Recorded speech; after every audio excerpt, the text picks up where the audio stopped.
Welcome to the deep dive. I mean, we are just moving at breakneck speed through AFT Season 11. We really are. And if you thought the midseason was going to be, predictable, round 6 just blew that idea right out of the water. Oh, completely. Now we're rolling from all that chaos, straight into this thing the league is calling the Christmas Day footy feast. Yeah, it's unprecedented.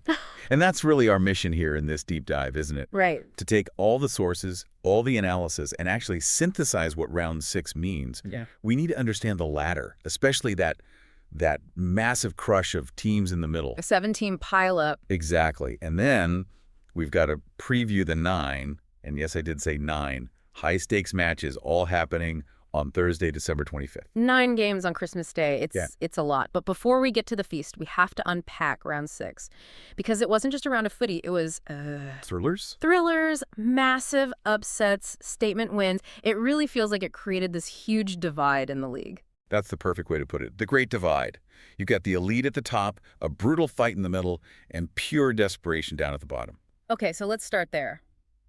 With that desperation. You have to start with Collingwood versus the Gold Coast Suns at the MCG. An absolute thriller. Yeah, I mean, Collingwood's staring down a 1-5 start to the season. They were. And the final score, Collingwood 135 to Gold Coast 132. Just 3 points. It doesn't even begin to tell the story. No, because our notes say the Pies were down 30 points early in that final quarter. It looked over. It did. Gold Coast was in control. But what the analysts are pointing to is those last 8 minutes. Unbelievable. Collingwood just flipped a switch. They called it a chaos defense, forcing turnovers, and they didn't just kick 6 goals. They literally stole the game. So that's the drama. But what about the biggest shockwave? The one that nobody saw coming? That has to be Essendon. Before Sunday, they were, the cellar dwellers. 0-5. Right. And they didn't just beat the Brisbane Lions. They smashed them. 96-67, a 29-point win at Marvel. That is a massive result, especially against a team like Brisbane, who were supposed to be contenders. So what was the mechanism there? How did they do it? Yeah, and look, it wasn't just a fluke. The sources all emphasize that for the first time this year, Essendon actually executed a game plan. High-pressure tackling, winning turnovers. They won the contested ball count. By a lot, Yep. 145 to 121. For a team that looked like it had no effort for 5 weeks, that was the big insight. It let them finally get out of the cellar, move to 1-5.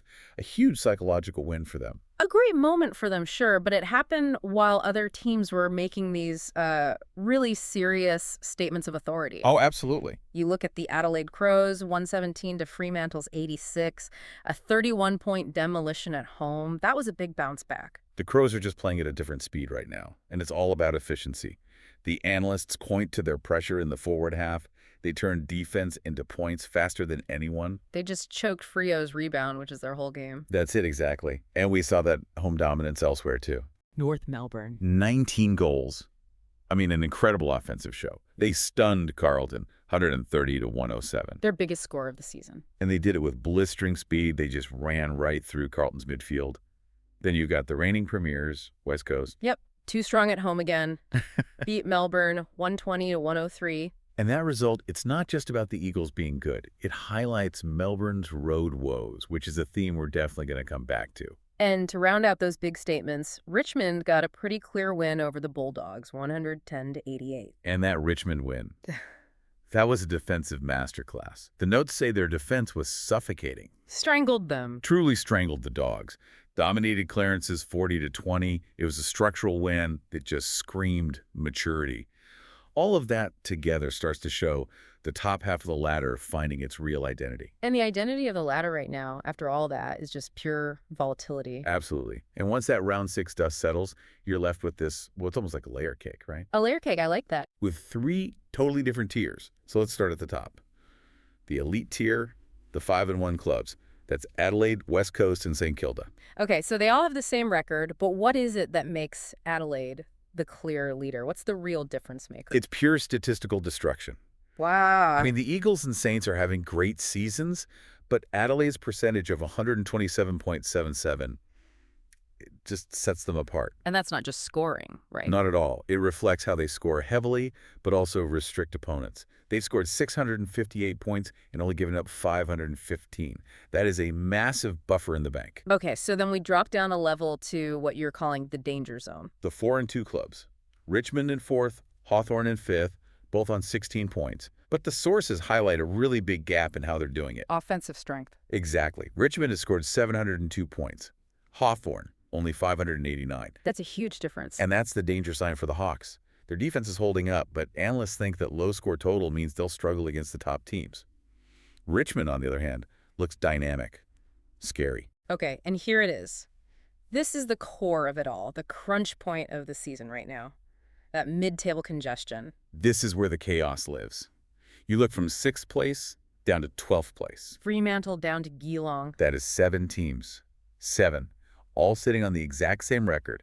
3 wins, 3 losses, 12 points each. That includes Melbourne, GWS, Port, Gold Coast, Brisbane. That's almost unheard of this far into a season. It is. And it means every single game from here on is basically a 4-point swing for them. Right. If you're Melbourne and you lose to another team in that bracket. That's it. You don't just miss out on 4 points, your direct competitor gets them. So one loss in round 7 could send any one of these teams spiraling down the ladder. Changes their whole season. Finals contender to maybe thinking about the draft. The pressure is on. Big time. And speaking of pressure, let's look at the bottom. The cellar. Still a pretty grim place to be. Collingwood, even after that miracle win, is 2-4, and their percentage is the worst of all the 2-win teams. And then you have the Sydney Swans. The source analysis literally describes them as being in free fall. Ouch.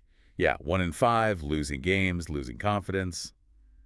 It's not looking good. And at the very bottom, still Essendon, despite that massive emotional win over Brisbane. That's the cold reality, isn't it? Yeah. The win was huge for morale, but at 1-5, with the league's worst percentage, the mountain they have to climb just to reach that mid-table group is immense. So we move from that cold reality to the spectacle. The Christmas Day footy feast. 9 games, 1 day. It feels like the league is just forcing the issue for all those mid-table teams. They are. It's a brutal way to make them show their hand. Okay, so looking at that slate, what's the one game our sources are flagging as the must-watch, the match of the round? For me, it has to be Brisbane hosting West Coast at the Gabba. Right. Think about it. Brisbane is coming off that shocking loss to Essendon. They have to prove that was a one-off. And Eagles. The Eagles need to show they can still win these tough games on the road. A top 4 spot is genuinely on the line. And the prediction is a tight one.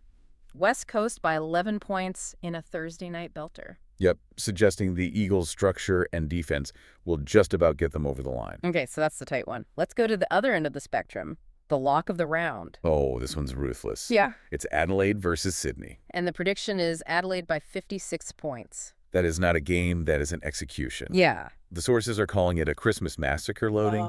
Adelaide by 50+. It says that analysts think Sydney's free fall is, well, terminal right now, a huge percentage booster for the Crows. Just brutal. Okay, so if that's the lock, what about the upset alert? This one brings us back to North Melbourne. They're 2-4, playing GWS, who are 3-3. And it's at Marvel Stadium. That's the key. The Roos are flying after that 19-goal game, and the prediction is North by 7 points. The sources are saying Marvel madness continues. They seem to have found a home ground advantage that really works for their game style. And there are a couple of games driven by recent history, right? Port Adelaide versus Collingwood is being called Christmas revenge. It is. Port were good on the road, and now they're home against a Pies team that, let's be honest, needed a miracle to win last week. The tip is power by 24. Yep, which would solidify their spot in that mess in the middle. And then you see the direct consequence of Essendon's win. The Essendon hangover. Incoming. Gold Coast, who got their hearts broken by Collingwood, are playing Essendon. The prediction is Gold Coast by 38. Wow, that's a big margin. It is. It suggests the analysts think the emotional high of last week leads to a big drop-off for the Bombers, especially on the road. It's a chance for the Suns to get back the 4 points they probably should have had. What's so fascinating here, and it connects back to what we said about West Coast, is the overall trend across all 9 games. The consensus is just overwhelming. 8 home wins. 8 home wins are predicted across the entire round, plus that one, absolute bloodbath at Adelaide Oval. This tells you something bigger is going on. It suggests home ground advantage in Season 11 has never been more powerful. It makes that mid-table fight even more terrifying. So the key takeaways from round 6 are pretty clear. Yeah. You've got the Crows, Eagles, and Saints as a clear top 3. You've got Essendon's brief moment of joy. And the defining feature of the whole season, that jam of 7 teams, all on 3-3. And that fight in the middle is where the season's going to be won and lost. The Crows are setting a blistering pace, but this Christmas slate is going to test everyone's depth. So we mentioned Melbourne's road woes earlier, and we saw other teams struggle away from home in round 6. Now the round 7 tips are predicting 8 home wins. Which leaves a really important question for you, the listener, as you look at the rest of this season. What does this all really tell us about the balance of power in the AFT? It's exactly. Is this a league now where location, where you play, truly dictates success? Or are these road struggles just temporary setbacks? Should those teams stuck in the middle be more worried about where they're playing than who they're playing? Something to think about while you're checking those Christmas Day results.